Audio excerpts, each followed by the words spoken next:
to be around. Also, Ernest, he just born in 1971, I'm assuming, said no and no, but he capitalized the no on Drewski. So I don't know if there's more emphasis on that one. No, and then no for Mr. B. So I don't know. Listen, man, you may not know what the be distinction between that one is. You may not be familiar with Drewski, but Drewski was just on SportsCenter. He was on Game Day this past year. I believe he had a segment, and not on Game Day. Yeah, on they're starting to believe that they can do these things more often than not. The basketball team, on the other hand, is going in the opposite direction. Mm-hmm. They have gotten the belief that they cannot do these things. Even when the game does get close, it feels as if they're going to find a way to lose. Or early in the games, when another team starts to pull away, they start to figure out ways that they can not stay in games. Yeah, and last night was kind of the first time that I think, even through this long losing streak, that I just didn't feel like the effort was there. And at halftime, they were down 41-27. Patrick Young of the SC Network even said that, like, where's the effort? I get it. You're an 0-12 team, but, like, try. You know what I mean? And they came out in the second half, played better, and matched the score that LSU had, and to still... Inevitable that you start to have these feelings.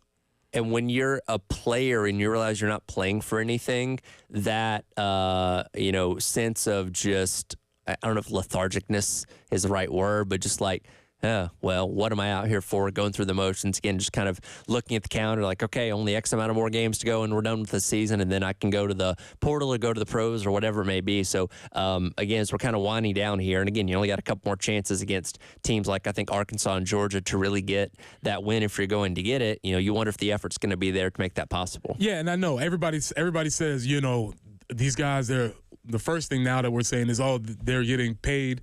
Yes. I would just also ask you that you also know people who are at your jobs who you're counting down the clock. You're killing the clock. The people, when you ask them how they're doing, they're saying living the dream. Right. They're going through the motions, right. Trust me. People go through their motions every single day at their job. So that's one. Two, it's very difficult to play when you know you're going to lose. I don't care who you are. Well, we've all played on bad teams. If you played on a bad team, high school team, this. You go out there and like, well, here we go. I would challenge anybody. I would say that you've not had a long sports career if you haven't been on a team where you like looking at the calendar like, oof, what season's next? I know. It's like, man, only third game of the year. This one over already? It happens. Yeah. It happens. Unfortunately, it's happening to these young people on the largest stage. And we're going to see how they respond to that. So there is an issue with that.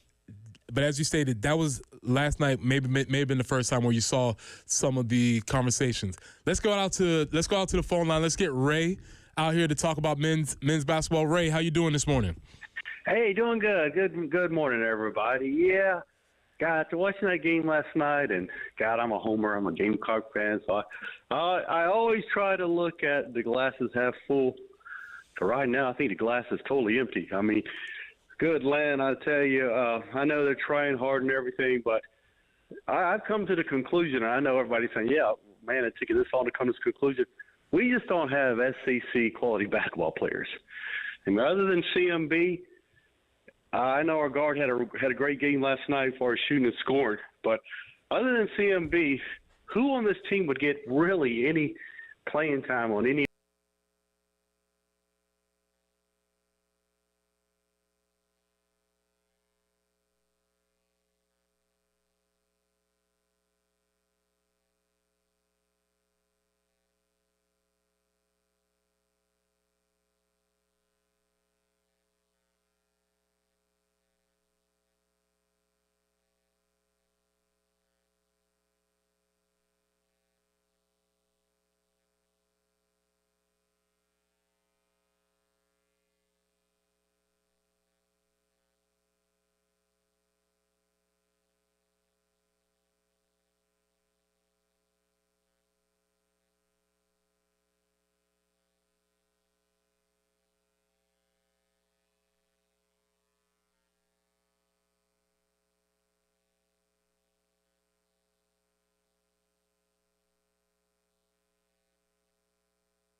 Okay, I'll take the blame. It's my fault. Things have gotten a little busy out there on the highways. I was saying how good things were this morning.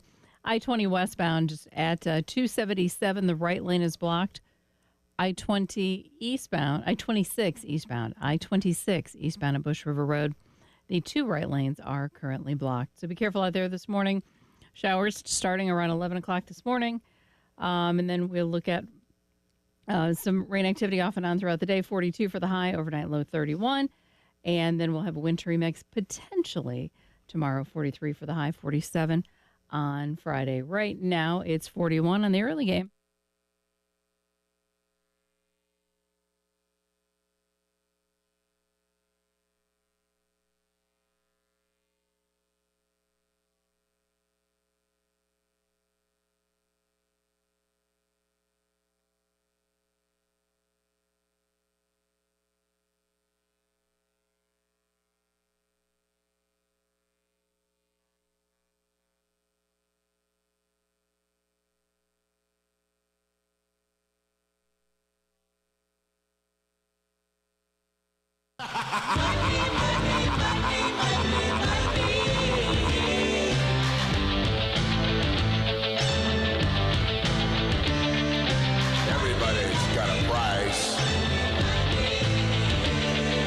Everybody's gonna pay.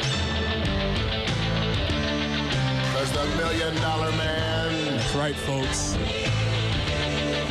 Always. It's time for the money segment. Let's have this conversation, Tyler. All right. If you're not familiar, for those that are tuning in, depending on what generation you're from, that might have been a wrestler from your generation. Maybe it might be a generation of wrestler that you might be familiar with from watching clips. Yep. But that was the theme song from the $1 Million Man, Ted DiBiase. And if you don't know, he would just go in the ring and make people do ridiculous things for money. They would make them do push-ups, make them eat things, drink things. Maybe he was the original Mr. Beast. Maybe. That's a really good way to look at it. And a lot of times before they would accomplish said goal, he'd do something to interfere with it. Yes, he would definitely. Before you got to 10 push-ups, he'd kick your arm away and then you wouldn't get the money. Before you dribble the basketball 20 times, he'd kick it out from under you. Oh, sorry, you don't get the money. Can't get the money. Yeah, almost like real life. It was moral lessons that you learn from wrestling at an early age. But Ray brought it up. We've had this conversation here, and I believe you might have had it on your show also. Yep. There was an article in a local LSU the Bengal Tiger publication, the Bengal Tiger. Yep. They were basically stating that LSU's athletic director came out, I don't know if it's the dreaded, but made the public declaration that they're going to put more NIL behind the men's basketball team. Yep. Because the men's basketball team is struggling. In fact, the men's basketball coach, Matt McMahon. Matt McMahon, as I have in my notes here, his record since being hired at LSU is 44-47. Not great. Not great. However, Lamont Paris's record since being hired at South Carolina is 47-45. Also not great. That's why I said last night's game was the Spider-Man meme. Yeah. It's two teams looking at each other like, hey, and both of them were hired at the same time, same hiring cycle, looking at each other and saying, hey, you are me, I am you. Which is why we do this on the early game. It's a gag. We get it. But it's fun to say, biggest game of the season. And that's why I said last night was the biggest game of the season, because if you don't get that game against another bottom dweller in the SEC, well, then what other opportunities are available to you? Yeah. So South Carolina's program essentially caught a stray in this publication because it wasn't about South Carolina. Nope. But it says the lowest funded teams in the SEC are all at the bottom right now. Oklahoma, LSU, and South Carolina. And it begs the question, what is the value or what is the process of NIL, especially in basketball or in all sports, but let's focus on basketball right now, moving forward? Well, and, the numbers in this article obviously suggest you're not dealing with the same amount of money you are in football. And again, we throw out the $20 million thing for Ohio State this past year. It's not that high, but, he does note that some teams like Ole Miss and Mississippi State pulled off a big win against Texas A&M last night, operating, over $5 million. So that's seemingly what it takes to bring in a really good roster of guys, either via the freshman class or via the transfer portal. And he's basically said that both South Carolina and LSU were operating under $2 million. And I went back and looked, and Kevin Miller of Gamecock Central, before the season, put out the latest on-3 NIL evaluation for Colin Murray Boyles, which was at $985,000. So let's just assume that he got that, and you're operating at under $2 million. One player is eating up half of your NIL budget. I imagine Cam Scott would probably have a decent little chunk, being a high-profile recruit, especially being a local kid. So you had, I don't know, maybe in the neighborhood of $600,000 to go out and build the rest of your roster. And I'm sorry, but compared to these teams that have $5 million plus, you're not going to be able to compete with that. It's a tough conversation. It's Econ 101, right? Opportunity costs. We had all of this. When my eyes were rolling over and my econ professor was talking about opportunity costs, I was like, oh, God, I don't want to hear this. Well, guess what? It's real. Budgeting. Here it is. All of these different types all of these conversations are happening. Would you have paid more attention if they tied the sports aspect into it? 100%. I would have been all in for it. That's all they would have had to do for any subject. I would have been in for it. First off, this is all silly because it's all speculation. Sure. And so what does that mean? Does that mean that they just didn't get the right ingredients this year and last year was better? Does it mean that this is just a bad year?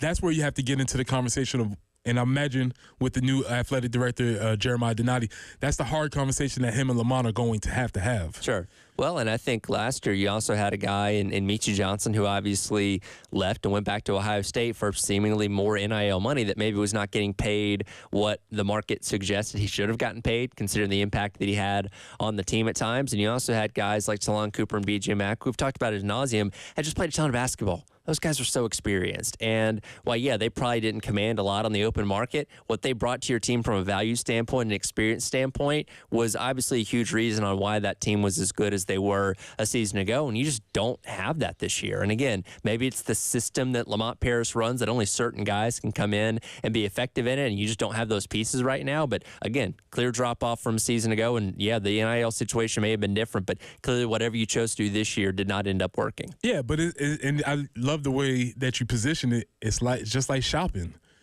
Like, you can get the Fruit O's if you want to. Yeah.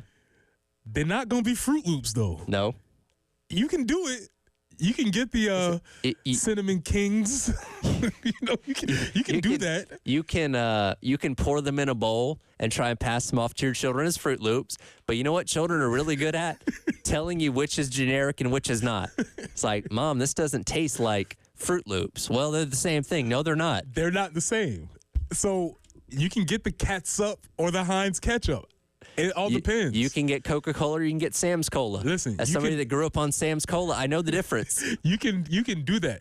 There are ways, and you all figure out ways to find ways to cut and make a budget work. And so it depends on how do you want to allocate the funds that you do have, even if you have some smaller funds. I think there's arguments to be made both sides. Yes, you have to figure out a way to make your pieces work better. Also, you probably need to have better opportunities to buy pieces. And we're obviously about to go, or we assume we're going into this revenue sharing starting with next calendar sports year. And we know the majority of that money is going to be going to football. And I think basketball can still find itself in the same type of situation because every school is going to be different on how they look at basketball. Kentucky, Alabama, Tennessee, all these schools are going to say, you know what, we want to make sure we have enough put aside to make sure basketball is still successful. Carolina can say that they want to do that. But again, I don't know if they're going to be able to accomplish that. So you could be right back in the same boat again next year, even with revenue sharing and even distribution and all that kind of stuff. The other interesting part about this article was that, and that's why I said Spider-Man meme, both of these programs, when they look across the gym and they look at their women's team, killing it. It's insane, the night and day difference between the men's team and the women's team at both these schools. And it's almost like, hey, these programs are finding ways to do it, whether that's through institutional NIL or outside revenue that's coming in.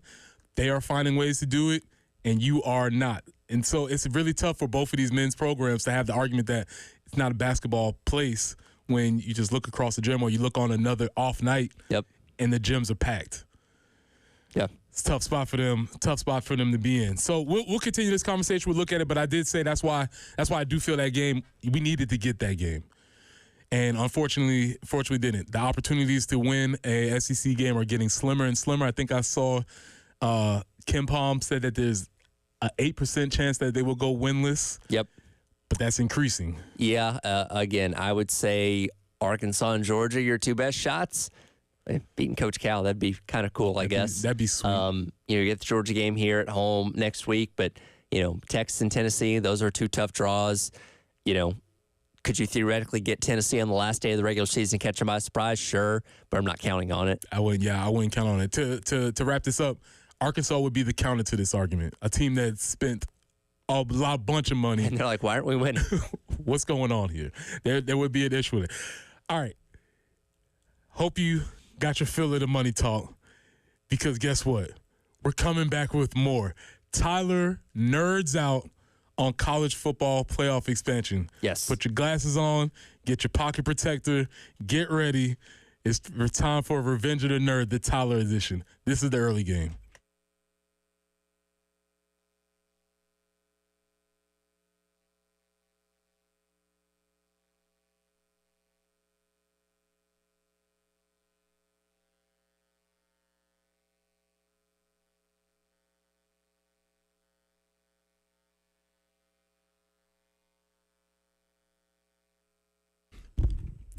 It starts as a nuisance and you just put up with it. But then that awful joint pain impacts everything in your life. Walking, climbing stairs, even just getting in and out of the car hurts. So what do you need to do? You need to call the folks from QC Kinetics, because they have groundbreaking treatments that can help you with long-term relief for your arthritis pain. At QC Kinetics, they use regenerative treatments, and tens of thousands of patients would tell you that you need to call them now. Don't wait. You can get orthobiologic cellular therapies, including shock wave therapy, which is something that has been used by athletes for years. Joint pain doesn't get better with time, and so before it's absolutely debilitating, you need to see if you're a candidate for these regenerative treatments. So call QC Kinetics today for a free consultation. Call 803-281-6860. That's QC Kinetics at 803-281-6860.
I-26 eastbound at Bush River Road, an accident there, trying to get that cleaned up.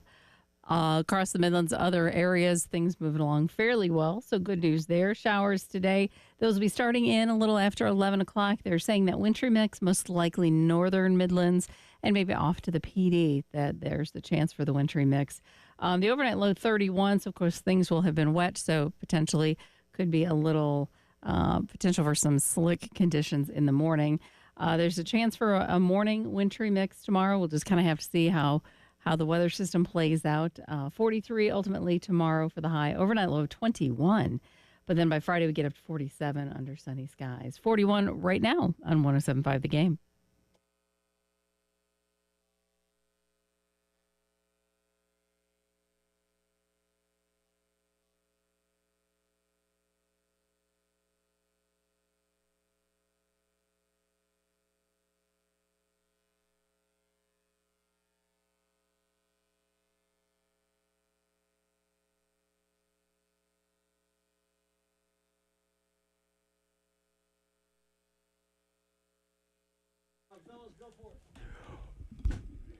Welcome back into the early game. Preston Thorne, Ultimate Glue Guy, Tyler Head, Jen Jensen holding it down. And this is something I've wanted to get off the ground here. All right. This is something that I've wanted to get off the ground here. And this is going to be hopefully a reoccurring segment where we invite somebody onto our show and they nerd out. They get a chance to make our eyes water with how much information they know about a seemingly innocuous topic. Now, I don't think this one is innocuous. I think this is something that's very relevant. This is very relevant, but we just happen to have somebody who has a very deep expertise. So, Jen, can you hit the music, please? Okay, nerds, let's go! All right, Tyler, you're our first guest on Revenge of the Nerds. And yes. For today, Tyler, what will you be presenting for us? The future of the college football playoff starting in 2026. Have at it. So we obviously know we're in the 12-team, or the expanded era, I guess we should call it now. This past year, 12 teams. This upcoming year in 2025, also 12 teams, likely not going to change. The seeding and stuff is expected to stay the same from this past year, even though there was some glaring issues with that. But 2026 is the big year, because that is when everything can officially change because of the new contract and the television deal with ESPN. Now, here's something important to remember. Because of this new television deal, all of the conferences forfeited the power to the SEC and the Big Ten. They are allowed to essentially decide what this new format's going to be. So Greg Sankey, commissioner of the SEC, and Tony Petitti, commissioner of the Big Ten, are meeting in New Orleans this week. And there's expected to be a final decision made within the next couple of days on what the future format of the 12-team, or excuse me, the expanded playoffs is going to be. And it's not going to be 12 teams anymore. It's either going to be 14 or 16. And that's just the starting point here. Now, if you were in studio, or if you could see the live stream, you see the maniacal grin that's on Tyler's face right now, because he's really. I know I'm throwing a lot at you. He's really, really enjoying this. And one of the things about when you nerd out on something is when you know you're getting deep in the weeds. Yes. And you could just. It's one of my favorite aspects of when I was teaching, when I could just see a student's eyes glazing over. It's like, oh yeah, I've lost. Yep. I've lost. He's gone. Little Timmy's gone. Okay, I have a couple of questions. All right. Let's see if you can answer these. All right. First, I guess is the bigger question, and I think I know the answer, but why did all the other conferences get together and say, hey, you two, make all of our decisions for us? Because if they didn't, then the SEC and the Big Ten were threatening to leave. So we've kind of heard this rumor for a while that, hey, if the SEC and the Big Ten went off and started their own super league in college football, they could do it, right? They could pull it off.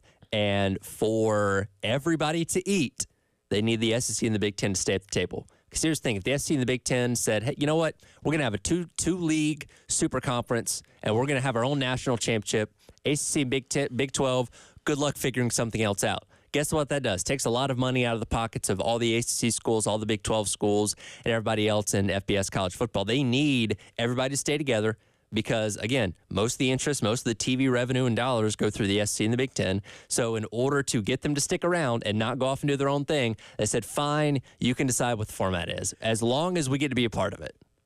Now, okay, so this leads to my second question. Yes. Of course, the SEC and the Big Ten are going to be fair and balanced and give everybody an equal opportunity to participate in this, aren't they? Equal as in we'll give you a seat. How many seats is a question. So what are the SEC and the Big Ten proposing? Right now, the idea is a 14-team playoff. There could be 16, so just take that with a grain of salt, but more than 12. And right now, the proposed model that's being thrown out there would have 4 automatic qualifiers in the SEC, 4 in the Big Ten, and then 2 each from the ACC and the Big 12, 1 spot reserved for Notre Dame because Notre Dame always gets special provision. And then at this point in time, still 1 spot for the highest ranked group of 5 team. Now, again, they don't have to throw a bone to the group of 5, which they did in this current 12-team format. There's no guarantee that's going to happen. As of right now, that is still currently on the table. So it would be a 4-4, 2-2, 1-1 model. Not as catchy. That doesn't roll off the tongue as easy. Doesn't quite roll off the tongue as easy. Okay. Target date 2026. It would start in 2026. That is a guaranteed fact. We knew this 12-team format was temporary and only in 2 years because it still operated under the original TV deal with ESPN and the college football playoff. The whole new deal starts in 2026. That runs through 2031. And they set it up because they knew they were going to expand. Yes, they knew they were going to expand at some point. This year coming up, yes, which would be 2025, will there be any tweaks to the format that we currently have? It's not expected. I know a lot of us, we talked about the seeding and all that kind of stuff. And, does it really need to go to the conference champions? That's not expected to change because, again, everybody still has equal say at this point in time. Still have to have approval of all of the conferences to make those kind of changes. And guess what? If I'm Boise State, if I'm the Mountain West, if I'm these Group 5 conferences, I'm not giving up that opportunity. If I'm Arizona State in the Big 12, I'm not giving up the chance to have a bye and go to the Peach Bowl or the Fiesta Bowl or whatever, because that benefited me this year. Yes, I did not win those games, but it prevented me from playing a first-round game and potentially getting eliminated sooner. So I'm not giving up that right. But again, starting in 2026, they don't have that same say anymore. Was there any room for any of these schools to call the SEC and Big Ten's bluff? I think they kind of did. I think initially they were pushing back. And again, this is all private meetings and this is all based on reporting. But I think they did kind of call their bluff a little bit. And again, it seemed like the SEC and the Big Ten were willing to say, hey, we'll go do our own thing. Screw you guys. And they're like, oh, okay, hey, wait a minute. Come back over here. We need you guys or else we're going to suffer on our own. So I think there was an element of that. But I think they very quickly saw we can't survive without them or be as lucrative and profitable without them. So they called them back in. Last question. Yes. Are we close to ending this? I feel like it because, again, I feel like all this stuff has to be hammered out in this offseason. So we're not doing this go-around leading up to the 2026 season. So I think we're going to know before the 2025 season kicks off what 2026 and beyond looks like. Now, here's something, and I know, and I'm not saying I'm in favor of expansion anymore. I was fine with the BCS. I was fine with 14 playoff, 12. It is what it is. They're going to expand more. But what if I told you this took the committee completely out of it? What if I told you we didn't need a committee anymore with this expanded playoff? Would that sell you on it? Would that make you more interested in it if I told you we didn't have to wait for a room of 13 people with varying degrees of knowledge and interest in football to tell us who the best teams are? See, you're a professional at this. We're going to come back on the other side, and I'm going to answer that question because I have a ready-made answer. Okay. And it might be a little bit different than what y'all think. This is the early game.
Welcome back into the early game. It's Preston Thorne, Tyler Head, Jen Jensen. Tyler, being the radio professional that he is, he asked, I think that's in the business called a tease. What's that? Yeah. Tease, all right? Yeah, a tease or a hook. A hook, all right. So we're coming back around, and I believe the gist of your question was, would I be okay with expansion if in turn it eliminated the need for the committee? Yes, because essentially what we're getting set to have is that exactly. The answer is no. Okay. I want the committee. Why do you want the committee? Because I like the committee. I like the messiness of college football. The part of the reason why I think I personally enjoy the sport is because it's not a perfect product. Okay. There are inconsistencies, imbalances, things that go wonderfully wrong. And it's part of why I think I enjoy this product more so. Why I enjoy this product, and I enjoy the NFL for a different reason, because the NFL is consistent. It is a perfect product almost every single time. And I think as we inch closer towards it being more professional, we're losing we're losing some of the charm of the sport. The imperfections are what make it beautiful is what you're saying. I think that's what I'm saying. Okay, that's fair, and I think there's a lot of people that would agree with you on that. To kind of lay it out for you, as I said, the proposed model with a 14-team playoff, if they choose to go that way, or 16, would be automatic qualifiers for every conference. So in the SEC, you would have 4 teams get in. Now, the way you do that's where the conversation gets a little bit interesting, because are you just going to straight up take the top 4 teams? Are you going to rethink your conference championship weekend where say, okay, 1 and 2, you're in, and now we're going to have 3 versus 6 and 4 versus 5 play each other for the final 2 spots? That's a very real possibility for conference championship weekend starting in 2026. Book it. I would probably be willing to bet that is going to happen. So now instead of, and let's just look at this from South Carolina's perspective, right? Last couple weeks of the regular season, as Carolina's going on its winning streak and obviously ended up winning the game against Clemson, we're talking about how does this committee of people view Carolina's potential 9-3 record with these wins and these losses compared to these other schools around the country. And again, they ultimately ended up not choosing South Carolina or Alabama or Ole Miss based on their resume. But at the same time, we're looking at SMU. We're looking at Indiana, teams that went 11-1 in the regular season, saying, well, are they really good enough? I know they won 11 games. Are they good enough to be in this 12-team playoff based on the opinion of these 13 people from various places across college football and various jobs within the structure of college sports? This would eliminate it, because now we're saying, okay, to make the playoff, instead of impressing this room of people, I just have to be somewhere in this top 4. Or to at least have a shot if we go with the play-in route of 3 versus 6 and 4 versus 5. I know where I have to be in the SEC standings in the regular season to have a shot to make the college football playoff. So, again, the subjectiveness gets taken out in a lot of ways with this new model. Heard. Yep. If we were to take this past season with 4 automatic qualifiers, because this is all I care about. I don't care about anything else. All I care about is South Carolina. Yep. I'm like Roll Tide Willie. Right. So all I care about is the Gamecocks. Would we have been in that number? So you would not have been in based on just a straight up 1 through 4. But if the play-in was a thing, which again I think it's going to be, Carolina would have been the 6, playing against Tennessee as the 3. So if we went based off this year's standings, Tennessee and Georgia were 1 and 2. Obviously played for the SEC championship game in Atlanta. So let's just assume they would be in. No debate there. Then you have Tennessee, Alabama, LSU, and South Carolina as your 3 through 6 in the conference standings. And again, if what I think is going to happen happens, that means South Carolina would play Tennessee on conference championship weekend in a play-in to earn one of those final 2 spots for the SEC. Let's put a pin in this. We're going to come back to this in 8 o'clock, because I have another question about how the SEC has to now maybe reconfigure their schedule. Okay. Whether they're going to go to the 9-game format. Which this almost guarantees they're going to go to 9 games. Okay, so I want to ask a couple of questions about that. You're not worried about an extra loss and how that affects your resume anymore. Because you already have the 4. You already have the 4 automatic qualifiers. I want to come back to that in the 8 o'clock. At the end of the 6 o'clock, we asked some questions about social media influencers. Yep. We asked for your generations. whether you were Generation Alpha, Generation X, Millennial, Boomer.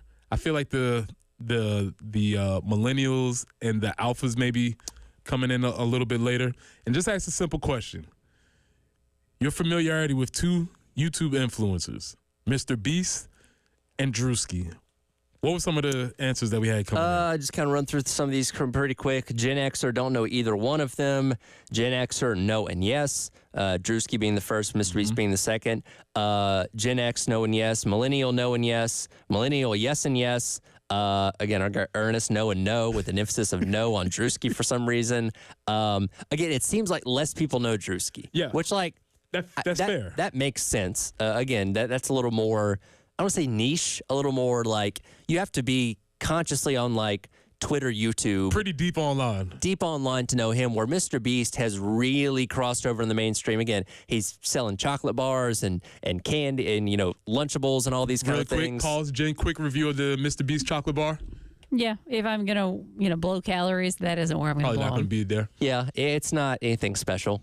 I've had a few of them, and he's got different flavors, and they're fine.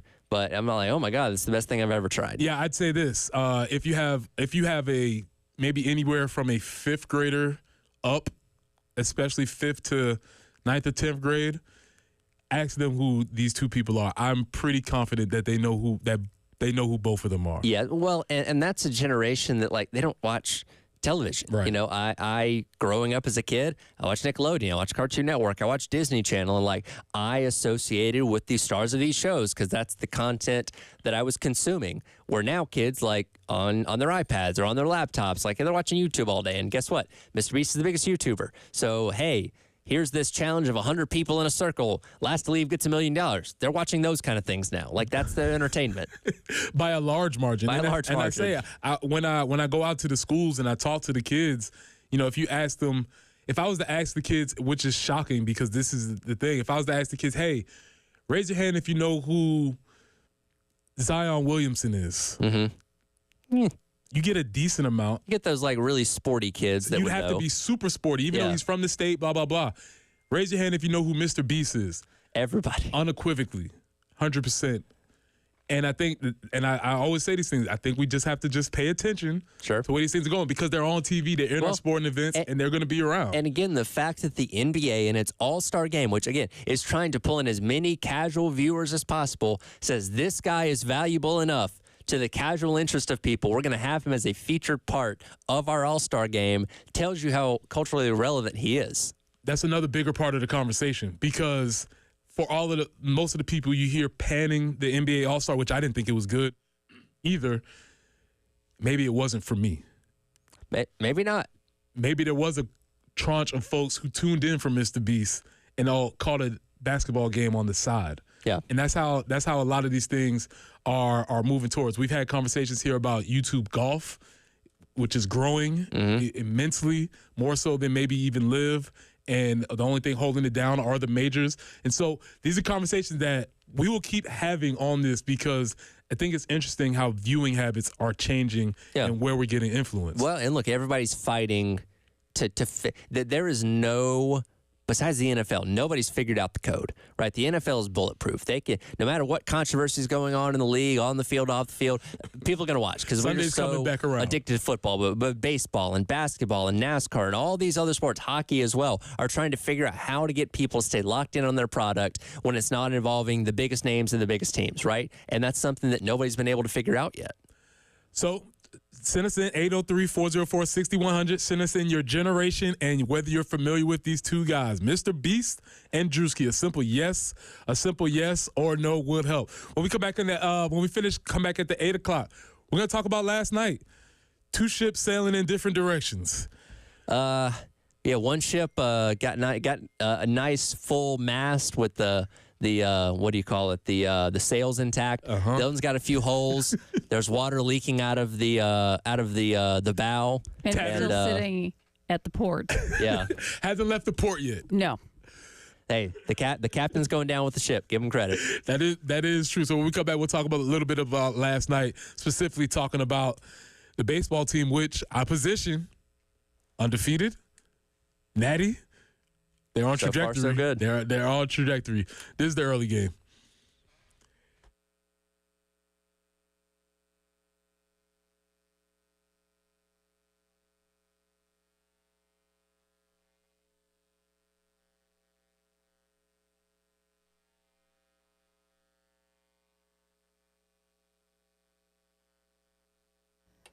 Hey, did you know that the annual Columbia Boat Show presented by Putnam's Harbor is back? And it's this weekend, Friday through Sunday at the South Carolina State Fairgrounds.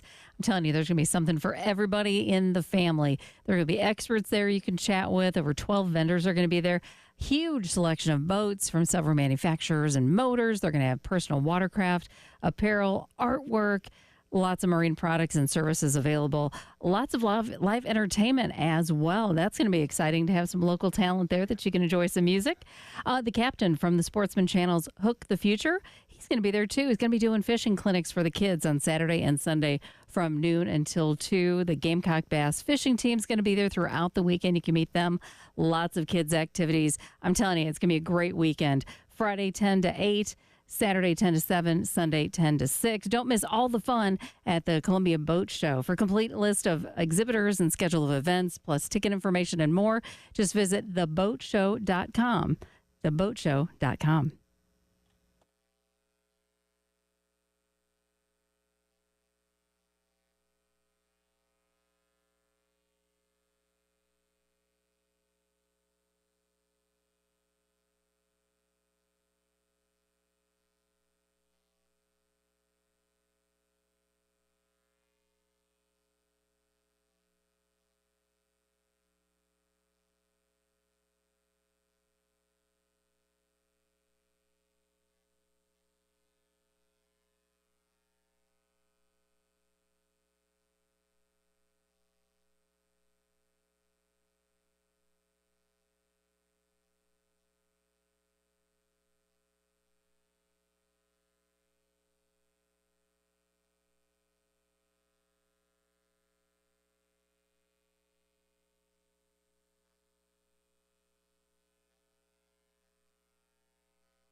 Highway 378 at 601, a report of an accident there. Aside from that, other problems that we were encountering earlier have been cleared, so that's good news.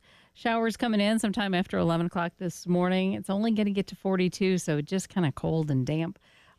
Potential wintry mix today, most likely north and east of us, northern Midlands, and maybe even over into the PD as well.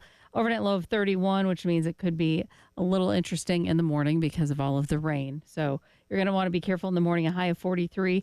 They are saying potential for a wintry mix tomorrow, so obviously check in with your favorite meteorologist for all of that updates. But tomorrow night it's going to get really cold. 21 will be the overnight low before we get to Friday. 47 will be the high.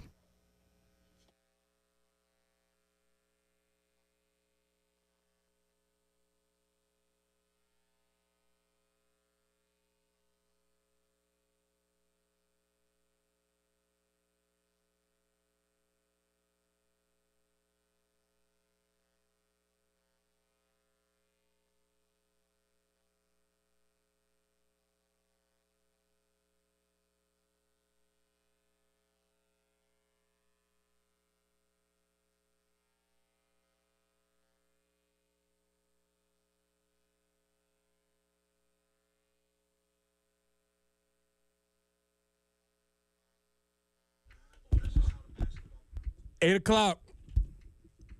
Welcome into the early game. If you're just joining us, thank you for staying. If you've been along for the ride with us, been having a lot of conversation today. Last night, we had a tale of two teams. Ships heading in different directions. However you want to position this conversation. We have a team who is undefeated and a team who is winless in the SEC. Couldn't be farther apart. Very, very different trajectories that we're going. We spent a lot of time last hour talking about the basketball team. Obviously, they took a loss to LSU. I position it as maybe the worst loss of the year because this is the one that they needed to get in the SEC. Time is running out. The opponents are only getting tougher, and this was a game that was against a similar opponent. I said it was the Spider-Man meme. It was the two worst teams in the SEC playing each other, and if this game's at Colonial Life Arena, could Carolina have won? Maybe, because it seemed to be play better at home. But you were in Baton Rouge and you got beat by 14 points. Yeah, and I would even say with the effort and the way that they played last night, they wouldn't win the game. And that's what was so maybe discouraging to me is because it was a team who was on level with you by any measure, whether you're talking about talent, whether you're talking about record, whether you're talking about, as we talked about during the 7 NIL, whatever you're discussing, they were even and you got beat bad. Yep. And it wasn't very competitive to boot. That's the rainy side. But on the sunny side, Paul Maneri leading the team. They are 4-0. They got a hard-fought, gritty, hard-scrabble victory against Winthrop yesterday in mid-afternoon, which, by the way, did you watch the game? I did. What was your grade for the broadcast? Well, the part that I could see was fine, but I feel like it scrambled about every other pitch. Yeah. Also, and I try and keep up with the counts as well, and the count graphic was constantly off the entire game, so you never really knew what the count was unless you were just actively keeping up with it yourself. Would you say it was on the struggle bus? It was on the struggle bus, and look, Winthrop's not as big of an institution. I'm sure they don't have as many of the media resources that we have here at Carolina. And it was an in-house broadcast. The guy doing the game was clearly somebody that worked at Winthrop. Listen, as somebody that used to do high school basketball games with myself and one camera person, I get it. Small setups are a struggle, so I'm not going to hate on them for that. But it was tough to watch. Tough viewing experience. But here's the thing: this is the give and take of it. Years ago, you wouldn't have been able to watch the game at all. No, it just would have happened somewhere up in Rock Hill, and then you would have heard about it later. I think about that quite a bit because, look, I've been in sports radio since 2018, where we've always had this streaming resource available for these games, softball games. You can watch volleyball on ESPN Plus and those kind of things. Where years ago, I'm like, man, for these games that we're on the road and weren't on TV, like, how'd you come in the next day and talk about it besides just reading the box score or listening to it on the radio? Like, It's not quite the same. So I'm thankful that we have these resources to say, okay, well, yeah, you're going up to Winthrop on a Tuesday, but I know that game's going to be available on TV through a subscription, obviously, with ESPN Plus. But it is neat that you can watch all these games, kind of no matter where they are. Which, again, I'm not sure if I have ESPN Plus or if I don't. I have it through Hulu. If you have Hulu and, like, Disney Plus, you have it. I don't know. It lets me. The frustrating thing is it logs me out every time. So every time I go to watch them, I have to log back in. And like, there's a part of me that's worried that it's not going to let me in this time, but it did last night. So I was like, all right, I'm cool. And this goes back to the conversation that Preston has had before. How do you know what you have? I think I have Hulu and I have Disney, but do I know that ESPN Plus is part of both of those? Like, do I need both of those? Funny thing about that, this isn't streaming, but I'm subscribed to The Athletic, but I can't figure out which email address I'm logged in on. And it keeps charging me every single month. And I've gone through every email address that I know I would have logged in as. None of them show up as being subscribed to The Athletic, and I'm still trying to figure that out. This is when I always mention that I have an obligatory charge that comes once a month that just says sports, and I have no idea what I don't know what. Well, hopefully it's not a lot. It's like it's just enough that that it doesn't.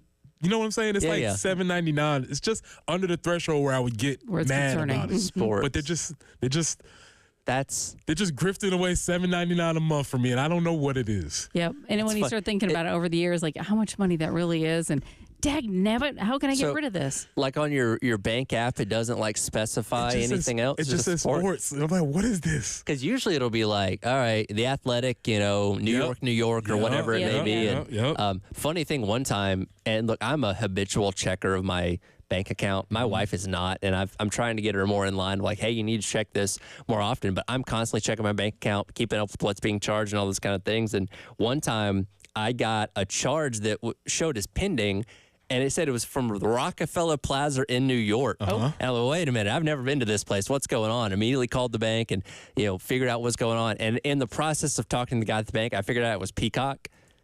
And that's where it's, because 30 Rock is where NBC is out of. It said 30 Rockefeller Exactly, but it just said Rockefeller Plaza. I'm like, wait a minute, I've never been there.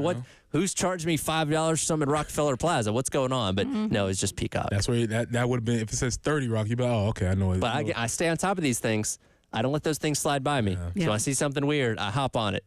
Good for you. Maybe you can go keep an eye on your money. I need an audit. Yeah, I think you need to be auditing Preston's Audit account. needs to figure out what the sports is. I don't know. Wait, Preston, do you realize you have $150 in subscriptions for things that you're not using? Exactly. I mean, if you're going to be doing that, then at least maybe you should get your name on a team or something. Exactly. I need something. Hey, I subscribe to sports. Yeah. So last night the guys get through a gritty victory, a tough victory, 5-3, and as Paul Mainieri says it, they did all the things that are recipes for success: clutch hitting, clutch defense, clutch pitching. How do they do those things? Well, they get 2 out hits. They make 0 errors, right? Yep. They lock down the 7th, 8th, and 9th inning, no run scored. And after the last series, after the first weekend series, Coach Mainieri was talking about the opportunities, when opportunities present themselves, how do they respond? Jen, can we hear Coach talking about that? I believe it's number 9. Actually, somewhat. Yes, take advantage of your opportunities, but I told you the other day, I don't really like to see us walk that much. I'd rather see us hit. I think when you walk so much, it takes a lot of the aggressiveness away from your hitters, and it took us a while really to get going today, hitting-wise. And we're going to need to hit better than we hit today as we go through the season. We'll need to hit better than this on Tuesday night if we want to have a chance to beat Winthrop.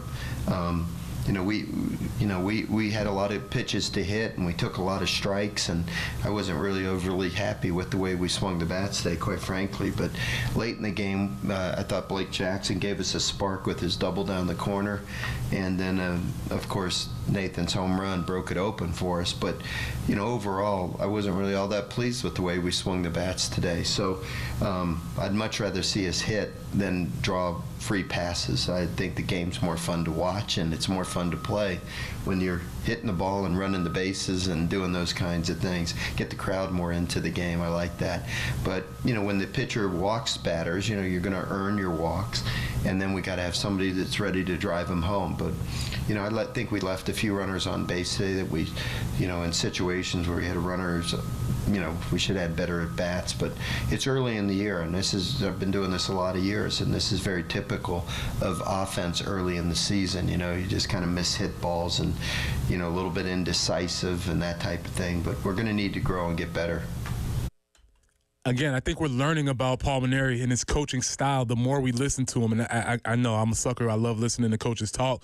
But we're learning about what he considers perfect or good baseball. Yeah, and taking advantage of opportunities is obviously big. And, you talk about Sacred Heart over the weekend, 8 combined errors across the 3 games there. So, yeah, put the ball in play more, force them into making more mistakes, be aggressive on the base path. That catcher stake that we all talked about yesterday and how bad he was, force him to try and throw you out until he can do it. We're going to keep trying to go out there and still taking advantage of what they give you. And last night, you were getting in 2-out situations with runners on and taking advantage of that by driving in runs, homers, RBIs, all those kind of things, because all 5 of the runs came with 2 outs, taking advantage of opportunities while they are there, and that's a big reason why they're 4-0 right now. Yeah, and I want to come back on the other side and have this conversation a little bit more, because I think as you listen to Coach Mainieri talk, you just hear philosophical differences in what you can expect from this team as we're moving forward, as they move forward through this undefeated national championship season that we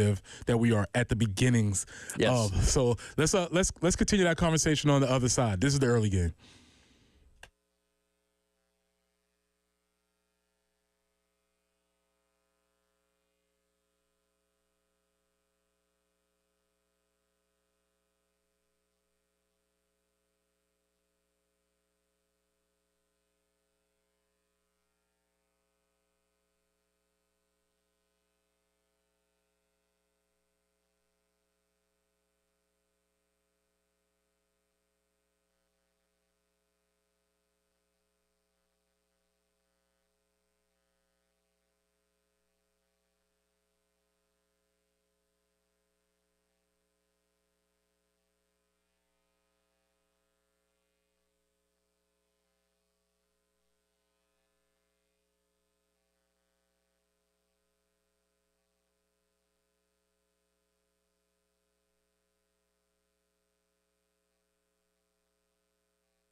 Still working that earlier tie-up Highway 378 at McCord's Ferry.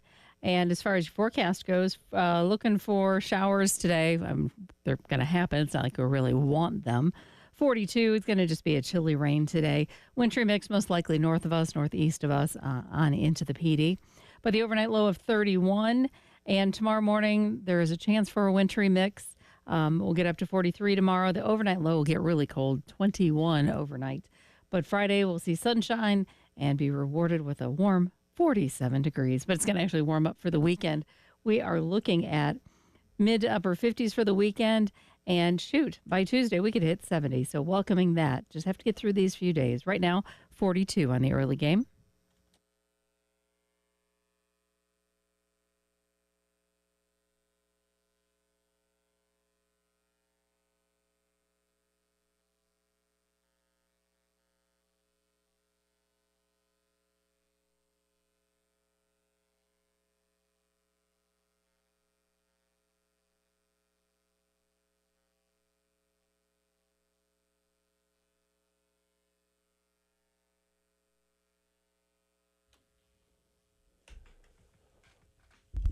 Welcome back into the early game. It's Preston Thorne, Tyler Head, Jen Jensen holding it down. We are having a discussion, continuing our discussion, spotlighting the baseball team's victory yesterday, 5-3 against Winthrop.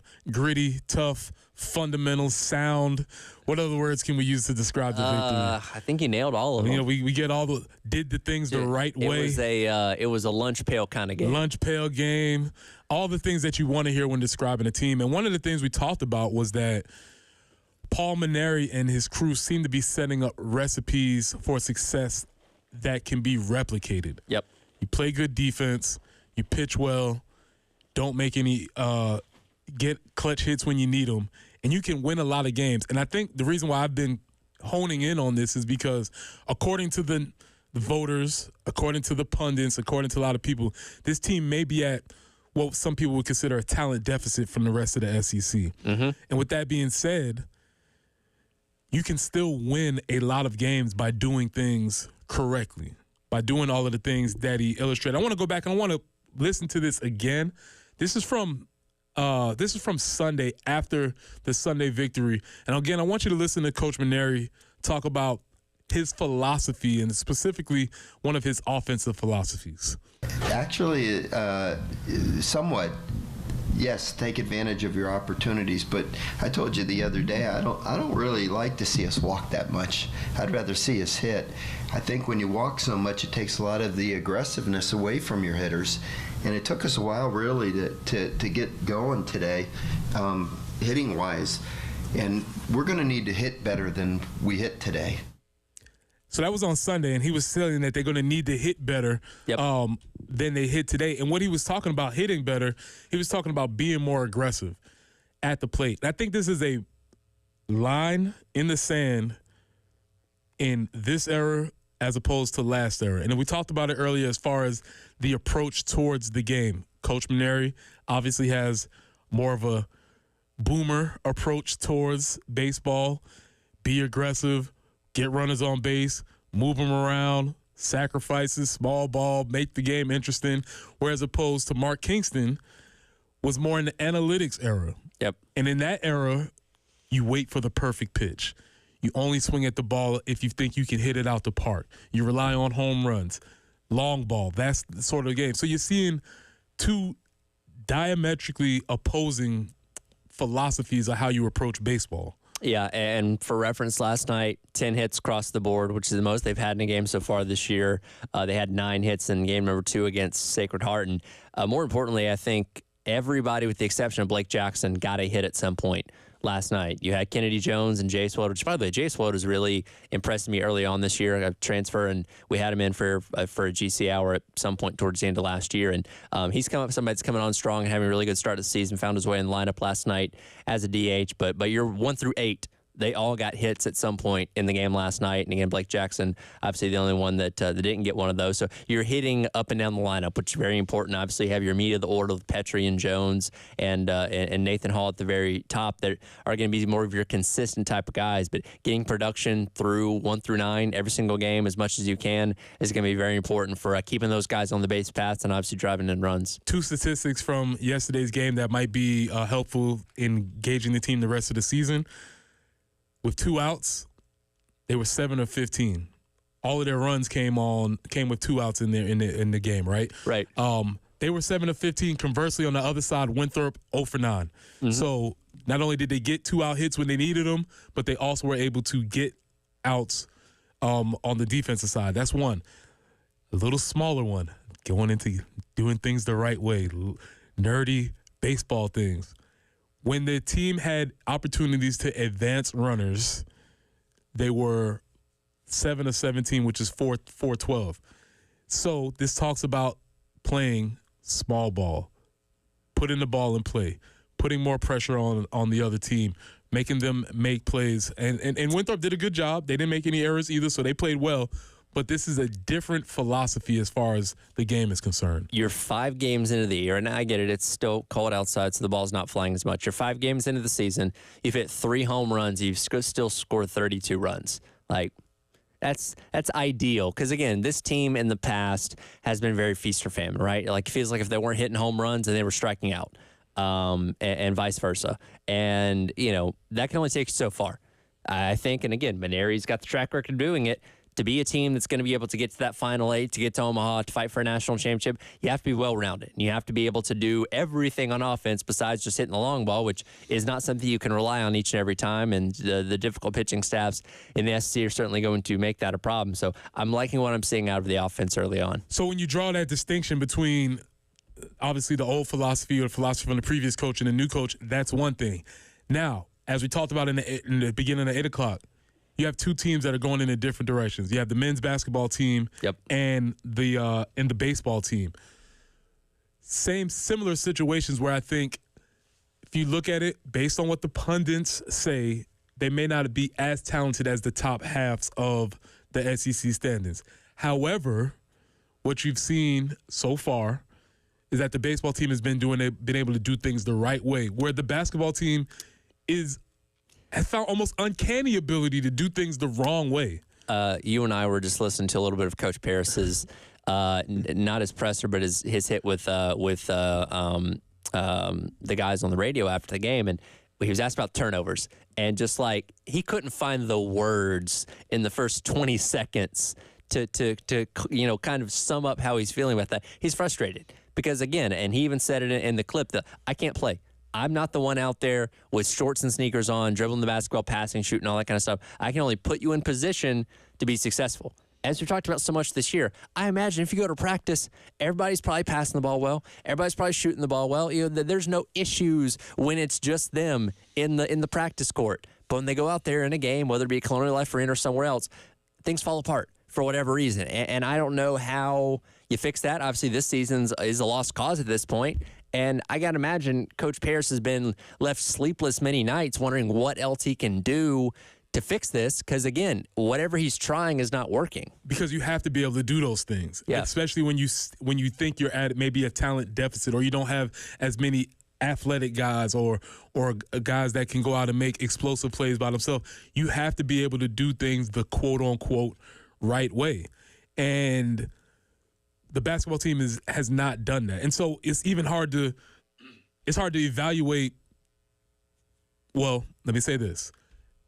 That first comes down to coaching. Mm-hmm. You have to be able to get that done. Coaches are responsible for the teams that they put on the court. So you have to figure that out for yourself. But it's hard to evaluate what the team needs or doesn't need until you even get things taken care of on those fronts. Here's an interesting text here that just came in, and this person brings up an interesting point. They said non-conference versus league play is very different. The basketball team won about all of their non-conference games, including a big one against Clemson, and we felt a certain way about the team then. I would say we didn't feel the best about the team because, again, they started off the year with a loss to North Florida, but we didn't think they were going to be 0-13 bad in the SEC. And not saying it's going to be the same thing with baseball, but, I don't think we've seen as many inefficiencies in the first 4 games so far with baseball that give us reason for concern as much as maybe what we saw with basketball in their non-conference slate. So I get what you're saying, but that's kind of where I'm viewing it as. I think that's a fair point.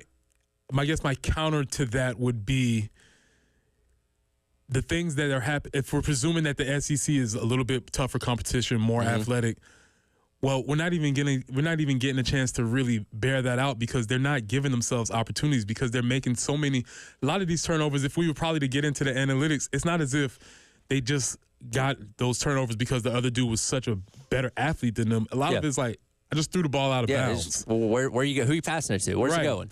And so I understand that concept. The story's still left to be told as we move into baseball season. I just think we saw a lot of these issues with the basketball team in non-con. Yes. I think they might have just had more talent than those other teams. Yeah, well, we just never foresaw it being this bad. Right. It's like, okay, maybe they're not a team that's going to be competing for the SEC regular season title again, but, could they go 500? Maybe. And again, we're a long way from that. To draw the parallel, I keep saying that this basketball season was dead on arrival when they lost the first game to North Florida. Yeah. It was pretty. Not a great start. We didn't want to say we tried our best to say, it's a long season, we'll get together, but maybe we should have took heed that's who the team is going to be. Sure. And I wonder if we can make some of those same assumptions with the baseball team as they move forward. So they're 4-0 right now. Yep. Got another game today. Willing. Weather pending. Weather pending. I think the rain's supposed to stop by 4 when I last looked at it earlier on this morning, but when it's cold and nasty outside, that doesn't necessarily mean the field's going to be in the best shape. Not a lot of fun. But by the way, today is the day when playing baseball, everything hurts, right? You catch that ball off the end of the bat, the ball hits you in the palm of the glove. Cold. It stings. It hurts. You got to be dedicated to be a player, more importantly, a fan, a parent. Any of my parents going out to watch your children play softball or baseball during this time of year, bless your heart.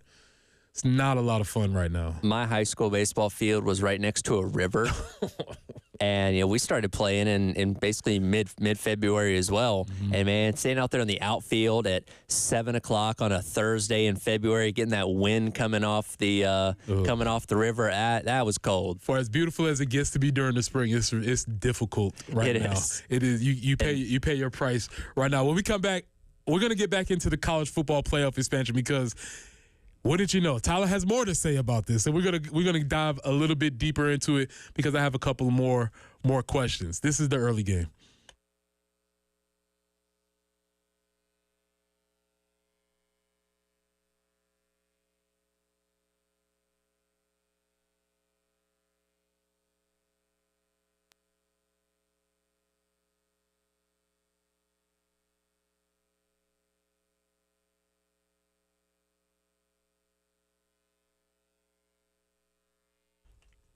Preston here for our good folks at Absolute Glass, the premier glass company of the Midlands, offering auto, home, and business glass repair. So if your glass is damaged, shattered, cracked, or broken, they can handle the job. If it's a cracked windshield, it's no problem. They'll come out to your location and they'll replace it for you, usually for free, and they'll work directly with the insurance to take away the headache. That's right. They'll come out to wherever you are, school, home, work. It does not matter. Absolute Glass will come out and take care of it for you. Now, if you're at home and looking to increase the value of your home, you could do that with new windows and mirrors, and Absolute Glass will take care of that for you too. Windows, mirrors, shower enclosures.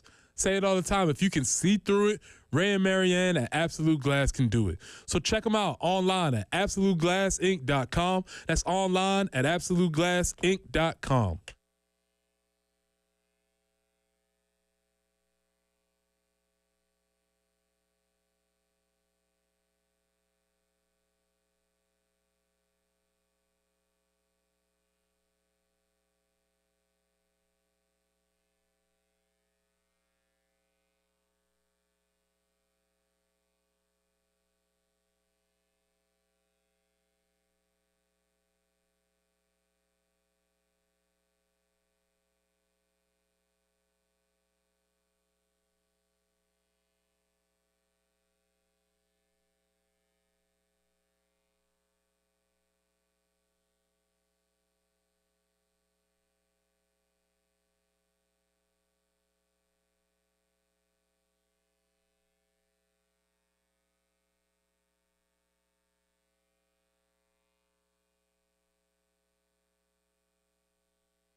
Hugie at Blossom Street, we do have a report of an accident. Also, Broad River Road near I-20. And getting things cleaned up, Highway 378 at McCord's Ferry Road. Tricky forecast for about the next 24 hours. Some showers coming in later today, sometime 11, 12 o'clock. 42 will be our high, then that overnight low of 31. So, going to be mindful of potential slick conditions tomorrow morning. And there is the chance for maybe some morning wintry mix. So, we'll kind of be watching the meteorologist for that. 43 will be our high tomorrow, but then that overnight low, 21. But luckily, then it'll warm up on Friday, 47 for the high under sunny skies, sitting at 41 right now on 107.5 The Game.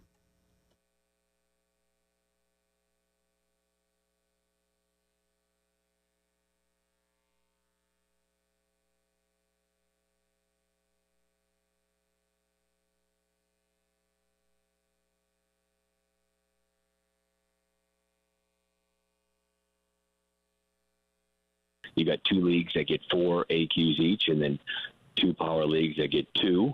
And so I think there is a backlash, not only from the Big 12 and ACC. I think you see a lot of people around college football that don't necessarily like this idea. When you crunch the numbers, though, Paul, you get, from the last 11 years or so, when you crunch the numbers of how many conference teams or how many teams per conference are inside, say, the top 14 at the end of the year, you end up getting about that, right? The SEC and Big Ten average about 4 to 4.5 teams per year in the top 14. If you look at the last 11 years, I did some numbers crunching.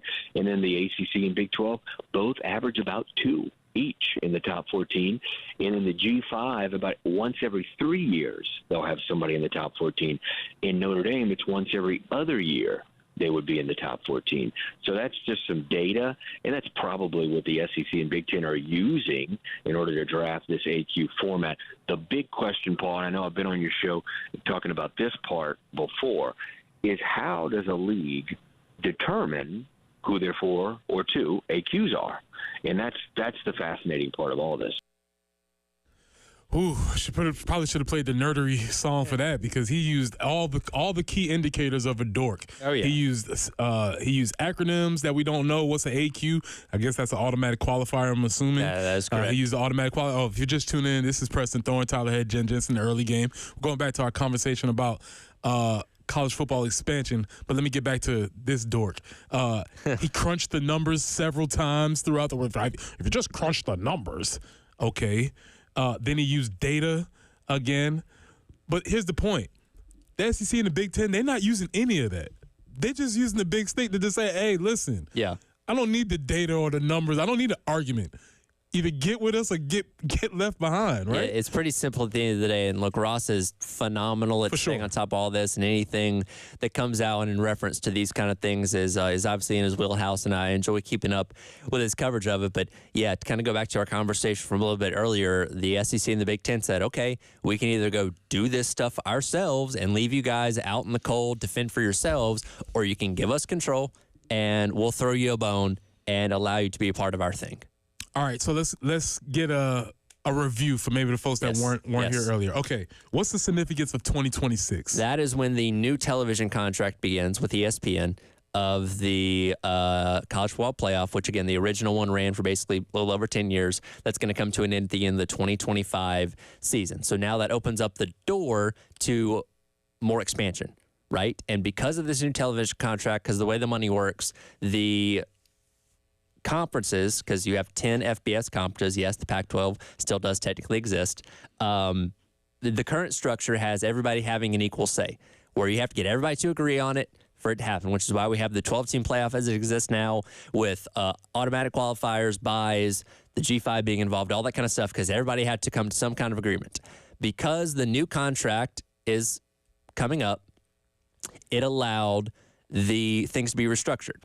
And the SEC and the Big Ten, being the cash cows they are, we're kind of looking at saying, well, why would we be part of your thing if we can go out and do our own thing and make plenty of money? And the other conferences said, wait a minute. We know if you're gone, we're going to lose out a lot. So what if we gave you all the power and you allowed us to be a part of it? Would you stay then? And the Big Ten and the SEC said, yes, we'll actually stay then. So now it's literally the top 2 dogs calling the shots on how this is going to go. And they are going to, as you would expect, allow themselves to benefit the most by having more spots in this new expanded playoff. More being looking at being 4. That seems to be the number that's floating around. That is the number right now. And look, we don't know if the total number in the field is going to be 14 or 16. Right now it's being 14, but it could be 16. But regardless, essentially, the SEC and the Big Ten are going to take up at least half the spots in the field. Now, going back to this, because this is the first time we've really been in this conversation, we being South Carolina. Yes. We've been in these national conversations, so it's a little bit more interesting now.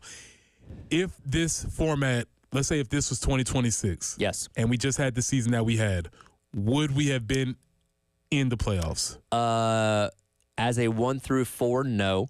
But as we talked about, this also comes along with restructuring conference championships, because if you already have 4 spots locked in, why would you make 1 and 2 play each other to claim the conference championship trophy? That's going to go by the wayside more likely than not, and we're probably going to see something along the lines of play-ins. So instead of Atlanta, where you had this past year Georgia and Texas, you would have Tennessee and South Carolina and Alabama and LSU play each other for the right to get the final 2 spots of automatic qualifiers. So technically, if everything goes the way I think it's going to go, Carolina would have played for a spot to make one of those automatic qualifiers in the SEC and the college football playoff. All right. So they would have had to play their way in, essentially. Okay, we haven't rehearsed any of this, so Yes. this is sort of off the cuff, and you're doing excellent. Thank you. Does that mean that they're going to add extra games to the schedule? See, that's what we don't exactly know just yet. And again, the powers that be are meeting right now this week in New Orleans, and we hope to have a little more a clear understanding sometime this week after the end of those discussions. What we do know is they're likely going to go to 9 conference games, which is something we've talked about for a while, that the SEC has kind of kicked the can down the road with. With this past year and this upcoming year being the same teams, kind of anticipating that 9 games was coming. The pushback on not going to it for initially was, well, why would we want to introduce another potential loss so that committee of people could tell us that X team, because they lost an extra game, is not as good as the ACC team that went 11-1 or something along those lines. So now that you're taking the committee out of this and it's truly about the standings within the conference, 9 games is cool. And obviously that brings a lot of value to the table as well. They're also looking at doing a structured scheduling with the Big Ten. That's the question I was going to ask, and was going to get into scheduling. Now, this is not my area of expertise at all. In fact, when people start talking scheduling, I kind of just zone out a little bit. We make games that are not going to happen for 17 years. So I kind of zone out a little bit. But the idea of balanced scheduling, Yes. that's something that they're going to have to do in the SEC, correct? Yeah. Or else how do we know who's the actual top? So to go back to when we maybe initially thought there's going to be 9 games before they confirmed it was 8 for 2024 and 2025, it was kind of a pod system, right? So you had essentially a what was known as like a 3-3-3 type of model, where you had 3 locked-in opponents that you played every single year. So take your 3 biggest rivals. For Georgia, they would play Florida and Florida and Auburn and Tennessee or something along those lines. And they play those same 3 teams every single year. And then you have a rotation of the other 6 teams within your conference. So that way you're playing everybody at a very high clip.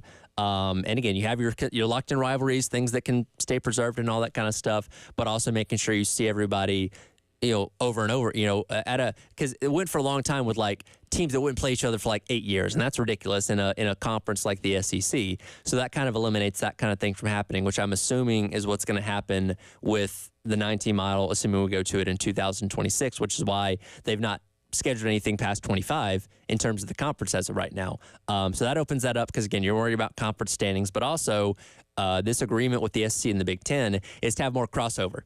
So the best teams in the Big Ten playing the best teams in the SEC in the regular season. So you'd still have your obviously rivalry games like Carolina and Clemson, but you'd have, let's just say, Carolina would play Indiana. You know what I mean? Like teams that they deem as comparable in the 2 conferences play each other in week 2 or week 1 of the regular season. Because, again, that's a ratings draw. You get that game on Fox or ESPN, guess what? That's a lot of money that you can sell to ad and to advertisers and stuff like that makes these conferences even more profitable. So they see the potential in high-profile regular season games between the 2 power conferences that, again, set the table for what the playoffs going to be later down the line. Poor ACC. Yeah, poor ACC. Now, it seems like like Clemson and Florida State have kind of backed down a little bit in terms of this aggressive push to get out of the conference. For one, I think they realized they probably weren't going to be scooped up by the SEC and the Big Ten, but there's also a little bit of disparity now in how they distribute the revenue in those conferences, to where if you're more, specifically in the ACC, if you're more successful, you make the playoff, that kind of stuff, you will get a bigger share of the pie. Seems fair. So, again, you're not getting as much as the SEC or the Big Ten is, but you're doing better than the other schlubs in your conference. This is a way longer conversation now. Maybe we even continue this tomorrow, but my question would be, that's what the ACC was pushing for. Is the SEC united enough to stay with what we currently have, is a equal distribution of the funds, or will some of the top-tier SEC schools start to have some other conversations? I think at some point those conversations come, but they're making so much right now. I think everybody's good with what they're doing. It's all good for everybody. Yeah. All right, cool. That was your nerd talk for the day. There you go. College football expansion. I hope you got your fill. This is a conversation that's ongoing, and honestly, if you haven't kept up with it, it's okay, because there will be a finalized deal. Yep. But it is interesting just to note where college football moving. And what's interesting to me is that when college football wants to get something done, they can get it done quickly. We're talking about 2026. Yep. Whereas some other conversations that are lingering in college football, they're like, oh, well, I just don't know if we can, it's going to be tough for us to do this. No, when they want to get something done, they get it done very, very quickly. When we come back, we're going to finish up our poll conversation about our influencers. Mr. Beast, you know who he is? This is the early game.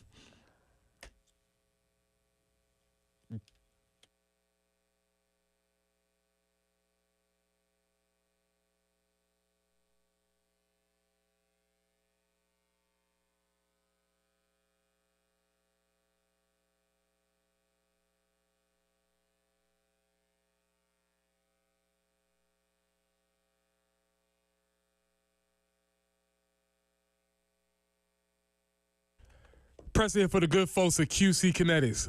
Listen, shockwave therapy, they offer it. What is shockwave therapy? It's an evidence-based, non-invasive treatment that stimulates your body's natural healing processes. So if you're dealing with pain and you don't want to deal with any surgery, you don't want drugs, big expenses, or long recovery times, you can call the folks at QC Kinetics. It doesn't matter whether you're recovering from an injury or you're simply looking to enhance your healing.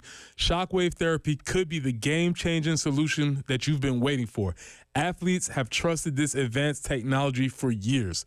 So schedule a free consultation today with QC Kinetics. You can use HSA and FSA plans.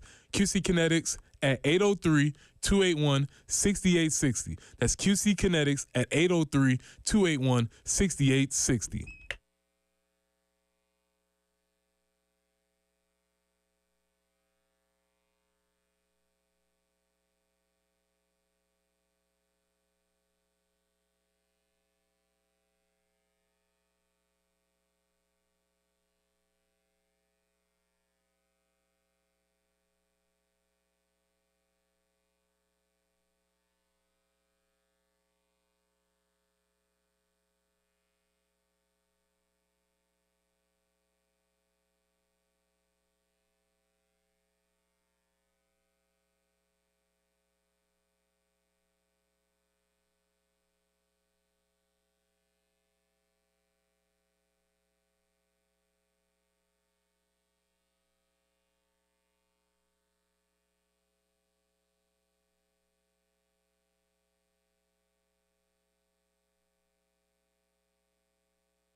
Wrapping this thing up, Preston Thorne, Tyler Head, Jen Jensen.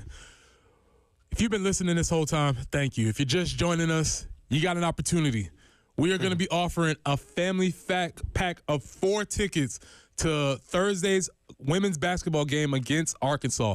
And in honor of the baseball team being 4-0, we're going to take caller number 4. Again, we have 4 tickets available, a family pack of 4 tickets available to the Arkansas game on Thursday at 7 p.m. We're taking caller number 4 if you would like those tickets. Appreciate you joining in for the conversation. Tyler? Yep. Our poll question today was... Our unofficial poll question. Unofficial poll question was, Mr. Beast, you know him? Drewski, ever heard of him? We're just going to get in a survey of this conversation. Do we have any more entries in this? Let's see here. I've seen a couple of people weighing in. Godfather says yes to Drewski because I have 2 7-year-olds. No, because when I realized somebody named Mr. Beast, when I realized someone named Mr. Beast in their eyes was cooler than I was, I took YouTube off their tablets. Good call. There you go. Off alpha move. I like it. Let's see. Another one got an 8-year-old. I know both of them. Mm-hmm. Gen X, Beast yes, Drewski no. In 1981. So that. Right, you're right with me. You're right on the edge of millennial. Edge of millennial. Never heard of either one. So come on, we got to get yourself together. And again, kind of doing the unofficial tally in my head, more people know Mr. Beast than Drewski. Yeah, and that makes obviously makes sense because Mr. Beast is huge. If we're looking at how many followers he has, is ungodly. Oh, he may have passed T-Series on YouTube as the most subscribed to. He was 2 for a while. I believe you just might have said a sentence that I didn't even understand what you said. Repeat that sentence. He passed who? A T-Series. Let me see the update. So, okay, he is now at 364 million subscribers. I need you to repeat that sentence one more time. He has passed T-Series as the most subscribed to YouTube channel. T-Series? T-Series. It is a Hindu music channel. From India. There you go. Okay, so, well, obviously there's a lot of numbers. So a lot of people over there. That makes perfect sense. That being said, Mr. Beast is huge. And again, this is not to say, you don't know what's going on, but Coco Melon's number 3, by the way. Please don't even start on that. It's to say that the whole conversation started because when we walked in here this morning on SportsCenter, Drewski was having a one-on-one profile interview, and you've seen Drewski in. He was in the NFL. Pro Bowl games. He played in the All-Star Celebrity Basketball game. He pops up in just about every commercial. He's in almost every commercial. If you don't know, he's kind of a chubby dude with blonde highlighted curl hair. He's a funny dude. He's and hilarious. He's also funny looking. He's hilarious. I think that's part of his whole conversation. Also, he was on College Game Day. If you've ever sent your friend a GIF, he's probably ended up with one of those. He may be one of them. Yeah, there's one of him like running away from people that people like to use a lot. The hands off when he's laughing. That's one of my top used ones for sure. That's one of our top used ones. So you know these guys, and then obviously Mr. Beast, who not only participated in the NBA All-Star game, he has a chocolate bar, which Jen said is not worth the calories. Jen, it's a chocolate bar, right? Factually, it is a chocolate bar, and that's about all you can say. As that. If you were in a chocolate emergency, would it qualify? No. Not even then? No. Okay, that's fair enough. But also he had his logo on the Charlotte Hornets. Yep. Charlotte Hornets jerseys, which... he's from North Carolina. Yeah. So there is some ecstasy on that. So there. Yeah, your homework for today, as a teacher, I want to leave you out with a little homework. If you don't know who these 2 fellas are, you can either just simply Google them just to get a preliminary information. If you really want to go down rabbit holes, you can watch some information. I am going to watch Mr. Beast's show on Prime. On Prime today, so I'm going to go check that out. I think it also depends on your taste in content. If you like just very short, just funny skits, basically, Drewski's your kind of guy, and his stuff's very relatable, very relatable to a lot of different types of people. Mr. Beast, it's more long form, it's challenges, it's crazy stuff, things that'll blow your mind type thing. So if you want wow and amazing, that's Mr. Beast. Also, if you want to think like, this would be wild and amazing to a 9-year-old, That's Mr. B. Exactly. Yes. He knows his audience, and there's a reason he's as successful as he is. All right, man. Tyler, really appreciate you again. Are you back with us tomorrow? Yes, I'm here through the end of the week. Tyler is back with us again tomorrow. Hopefully, we're going to come in here and have a conversation about Paw and the crew being 5-0. How many off days is this for Bill so far in 25? Oh, we're not even 2 months into the year. That's a good poll question. I meant to keep up with this. I think we're at. Larry would have known. Yeah, that's true. Gamecock Larry would have definitely known. I want to say this is only 2 so far, but it'll be 4 by the end of the week. Because I need to calculate how many off days he actually gets. Yeah. I know. I feel like it's way more than the rest of us. You need to check something. You need to go talk to Exactly. somebody. Hey, wait a minute. How's this happening? How's Gunner getting 3 months off? So tomorrow when we come back, hopefully we will discuss the baseball game, see if they continue their streak. And then the cool part about doing the morning show is the rest of the day gets to happen, and we often get a chance to have some of the first conversations about those things. By the way, coming up next, I got to get there, but we're out at Firehouse Subs in Irmo on St. Andrews Road. This man will be everywhere, man. Thank y'all for listening. Thank y'all for tuning in. Hopefully you join back in with us again tomorrow morning. Who knows what the poll question will be tomorrow, but something will happen in the world of sports that'll give us an opportunity. Do your homework. Find out who Mr. Beast is and who Drewski is. Appreciate y'all's time.